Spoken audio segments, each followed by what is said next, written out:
German aircraft were continuously bombing Liverpool, and families like his had to spend nearly every night underground. Jim, his father, was a cotton salesman. Paul was born in Walton Hospital, where his mother, Mary, worked as a nurse. The household resided near the docks, which were constantly being attacked. When he was born, his father made a joke about how awful he looked, like a chunk of red meat, with one eye open and constant tears. That Paul's difficult upbringing amid a period of bombs and blackouts influenced his perspective on the entire world. Paul had already learned how to fight when he was 5 years old, Heracolt being reprimanded in front of the entire school for striking a boy with a metal bar. He required that fortitude. Later, particularly after passing the 11th test, which allowed him to enter the Institute of Liverpool. However, his prosperity didn't make things any simpler, because his father was Protestant and his mother was Catholic. He was singled out. He was severely bullied by other guys, most of whom came from Protestant backgrounds. Each day felt like a fight at school, and Paul developed self-defense skills. These early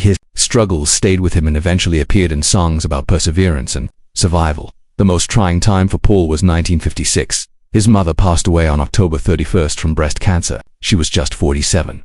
Paul, who was only 14, found it unbelievable. She had concealed the disease. She also passed away from a blood clot following surgery. Paul had a devastating initial thought. What would they do without her money? He asked. The major bread had been Mary. Victor. His final recollection of her was making fun of her use of the term ask. He never got over that guilt. Only IA composed his debut song, I Lost My Little Girl.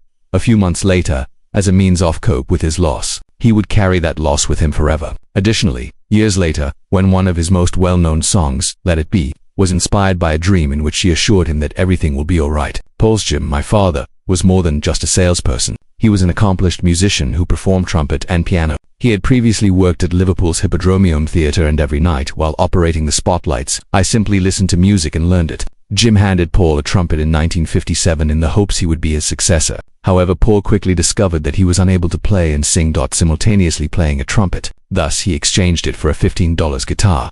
The history of music was radically altered by that one decision. The instrument provided Paul with ammo for simultaneously singing and writing songs. His dad's passion for vintage music profoundly impacted Paul's style, particularly his love of powerful melodies and memorable pieces. Despite Paul had to work in addition to school and music, at the age of 16, he took on difficult occupations to support the family. He made coal deliveries on icy mornings. I swept floors at a cotton mill, where the noise from the machines was so loud that it was impossible to hear your own thoughts. His granddad his father had been employed at Liverpool's Cotton Exchange, and he had spent his entire childhood cutting tobacco at Copp's warehouse. These Paul learned about the suffering, pride, and humor of working people from his experiences. Many of the Beatles songs that celebrated ordinary existence were inspired by this world. Paul was 10 years old when something horrible occurred in 1952 while swimming. He nearly drowned with companions in a flooded quarry in Liverpool. The deep trenches appeared to be enjoyable, however were lethal. They were packed with frozen water and abandoned mining tools. Traps for kids. Paul had to be pulled out by his buddies after he slipped beneath. In those waters, several children had perished. He now fears swimming as a result of that scare that persisted throughout life, and perhaps even a greater awareness of how fleeting existence may be. Then came the day that made all the difference. July 6, 1957, Paul attended a church service at Wilton's St. Peter's. It was sunny and hot. I observed a young man named John Lennon use odd chords that he had acquired from his mother while playing the guitar. Paul, a left-handed person, turned John's guitar upside down and sang while playing 20 Flight Rock flawlessly. Each and every word. He was also a master at singing Long Tall Sally. The band was shocked when he knew all the hits and was able to play, sing, and tune instruments. That instance was the start of an alliance that would change the globe. Pete Shotton noticed Paul riding his bike 2 weeks later and jokingly asked him to join the Quarrymen, John's band. Paul promised to take following a family vacation in Philadelphia and scout camp. On October 18, 1957, he performed in the group for the first time. Everybody wore jackets that matched. They gradually, little by bit, paid off. This was made much more poignant by the fact that John's mother, Julia, had recently passed away 3 months prior. Paul was aware of that suffering. His own mother had passed away the previous year. They became closer as a result of their shared sadness, and their music would bear the feelings they were unable to express aloud. In 1959, Paul and John were writing tunes in Paul's bedroom at 24th Land Road while avoiding school. They used an inexpensive tape recorder to record thoughts while writing face to face. Their very first joint song was Sorrows Are Too Bad. Next came Looking, an instrumental and just fun. They approached songwriting as if it were a job, creating a notepad containing more than 100 tracks before they became well known. This served as the cornerstone of their success in the future. However, things did not go as planned. Regarding the initial Quarrymen, Paul's only task during the October 1957 performance was to play a guitar boogie solo. Despite his repeated practice, his anxieties got the better of him when the time came superior to him. He stammered through the song, froze, and felt totally. He almost gave up music completely. But rather than give up, he made the decision that he was not suited to play lead guitar. He realized they needed someone better after that failure, which resulted in George Harrison. Joined at the beginning of 1958, the band would be shaped by that shift forever. Paul used a stage name. During a tumultuous tour in May 1960, Scotland, the band performed behind singer Johnny Gentle for 8 days. Paul gave a call, Paul Ramone, attempting to sound upscale. They journeyed in a little van, weren't even mentioned on the posters, and they stayed in shady spots. The excursion was a catastrophe, but Paul recalled that Scottish females had asked him whether it was his true name. It provided him a taste of life on the road, despite the mess. Hamburg followed. On the 17th of August 1960, the Indra Club in Germany's red light district was where the Beatles first performed. Every night, they performed 4 hours. Weekdays, 4.5 hours. Saturdays, 6 hours. There were many strippers there, clubs and unruly audiences. Each of them only received a few points, hardly enough for However, this grind improved them. Owners of clubs would yell at them to put they went on a show. On stage, John would act irrationally, and they began creating an authentic performance style. Afterwards, George stated that Hamburg is where they really came together as a band. While they were in Hamburg, Paul made a In 1961, Stuart Sutcliffe departed the group. They required a new foundation. Paul accepted the post even though he didn't want it. He purchased from a nearby music store a Hofner violin bass. That bass became well known. He applied it to the group's early songs and albums such as She Loves You. His lyrical bass performance transformed how the bass guitar was seen. It was no longer only background. It became a component of the core of the song. When they met Brian Epstein, everything changed. In November, when he saw them perform on the 9th of 1961 at the Cavern Club, he felt they possessed a unique quality. On December 3rd, a few weeks later, he proposed to control them. Despite his lack of experience, they were pleased by his confidence and elegance. He was well liked by their parents as well, and soon he was leading the group to greater heights. The largest August 1962 was a contentious month. Ringo Starr was asked by John to participate and Pete Best was out 2 days later. The fans were incensed. A few people objected. An irate supporter even attacked George outside of Pete's house. The producer didn't trust Ringo during his first recording session, so he substituted a session drummer. Ringo pondered he could also be expelled. However, the new lineup eventually clicked and it altered everything. Love Me Do, their debut single, was released on October 5, 1962. Although it didn't immediately hit the top of the charts, by November it was at number 17 in the UK. John performed the harmonica, and Paul played bass and sang harmony. They recorded 3 iterations, including various drummers. The song peaked at number 1 when it eventually made its way to the United States in 1964. That was their 4th number 1 single in the US that year, shattering records and making them famous all over the world. Everything started on February 9, 1964, when 4 Liverpool youths went on Tathworld on the Ed Sullivan Show stage. That evening, 73 million individuals were riveted to their TVs, creating a 3-year record. Sebreast 50,000 requests for tickets, despite the theater's limited capacity. They were beaten by men in uniform and their group. The boss of the airport boasted about shutting down escalators, punching Ringo and John and their manager. Local supporters were also attacked for attempting to keep them safe. According to Paul, they once had a kiss on their airline seats, that at last they were secure. They were persuaded by that harsh day that touring might no longer be worthwhile. On November 19, 1966, however, Paul came up with an idea when returning home from a safari in Kenya that would switch the music once more. Beside his road manager and lover, Jane Ashamal Evans envisioned a made-up band that would allow them to escape being the Beatles. He wanted something different since he was sick of the mop-top image. His concept, the Lonely Hearts Club Band, was formed by Sgt. Pepper. John later played it down, claiming that George didn't truly like the idea and that Paul was only following trends. However, the project continued to think the possibilities for albums. However, the magic wasn't always successful. In December, their black and white movie Magical Mystery Tour debuted on the BBC. It was primarily filmed on an abandoned Kentish airport and was shot only months after the unexpected death of Brian Epstein. The critics were prepared to leap, and they did just that. The tale felt chaotic, the colors were absent, and the sound was poor. It wastes higher initial major failure. In January 1968, a color version was broadcast. However, it was not very helpful. Paradoxically, the movie was subsequently acknowledged as a daring despite being an experimental film.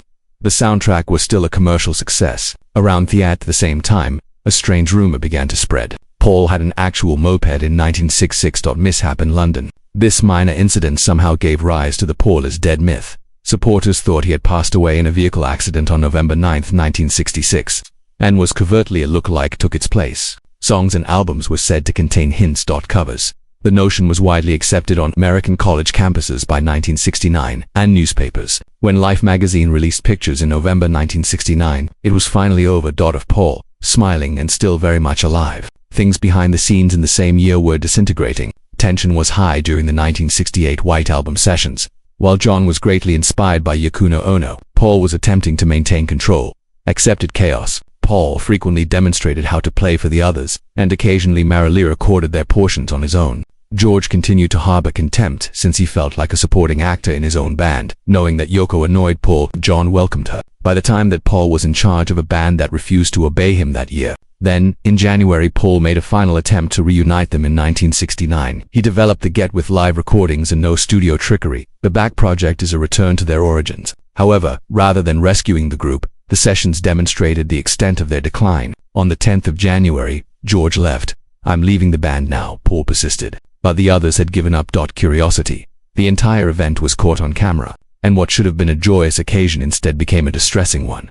Let It Be is a documentary. The last blow was delivered on April 9, 1970. In a press release for McCartney, his solo album, Paul subtly informed Thorold he had no intention of collaborating with the Beatles once more. His precise words were, "No," in response to the question of whether a new Beatles album was imminent, and time will tell when inquired as to whether the break was permanent. The following day, his bandmates learned about it from media. The timing was really awful. Fans were devastated prior to Let It Be's release. However, it wasn't the end. In December, Paul sued his best pals at the London High Court on the 31st of 1970. He desired to legally disband the Beatles and prevent Alan Klein from managing their finances.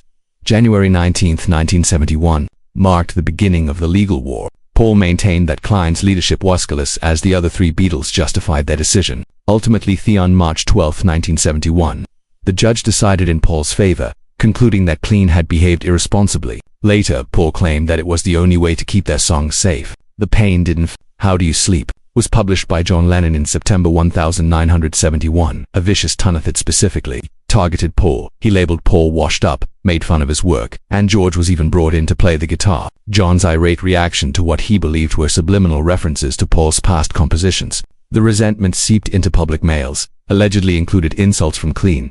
The friendship had vanished. In the meanwhile, Paul continued to move. He had discreetly released McCartney, his debut single, on April 17, 1970. Solo record. At home, he recorded it by himself, using all the instruments and singing each and every word. The rough sound and incomplete tracks were criticized by critics, although fans were indifferent. It peaked at number 1 in the United States and number 2 in the United Kingdom. That a new generation of DIY artists was sparked by a low-fidelity CD in 1971. Paul took an additional risk. He founded Wings with drummer Denny Laine, guitarist Linda Answell, Denny Wildlife. Their debut album was released in December 1971, and it was a huge failure. It was ripped apart by critics, and many believed Paul had lost this magic. Since Linda had never performed professionally, her admirers were. However, this setback prepared the way for something monumental. In 1973, to record Band on the Run, they traveled to Lagos, Nigeria, and everything went in. Prior to the flight, 2 band members resigned. It was a terrible studio. The McCartney lost their tapes and lyrics when they were robbed at knife point, but Paul persevered in spite of everything.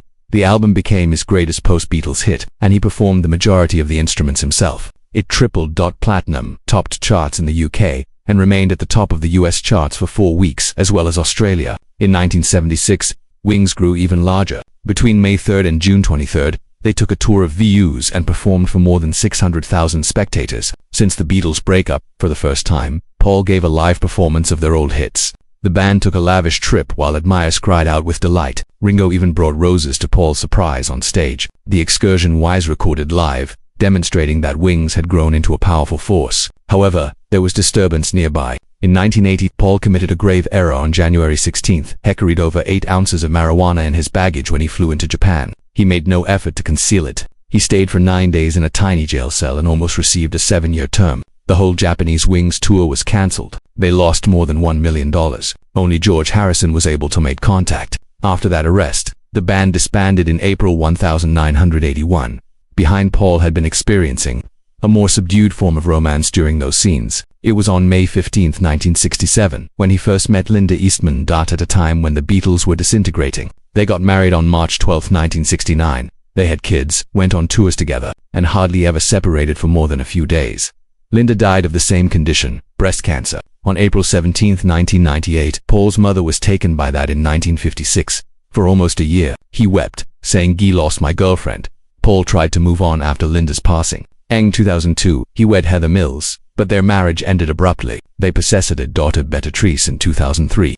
But they had split up by 2006. The separation, the conflict deteriorated when Heather demanded $250 million. The court declared her unpredictable and dishonest while awarding her $24.3 million in 2008. The fairy tale was officially finished after the verdict, and she lost control. Most musicians can only imagine the kind of life McCartney has led. However, despite all of the recognition and music, there have been even his strongest admirers were taken aback by some instances. Paul released a movie in 1984.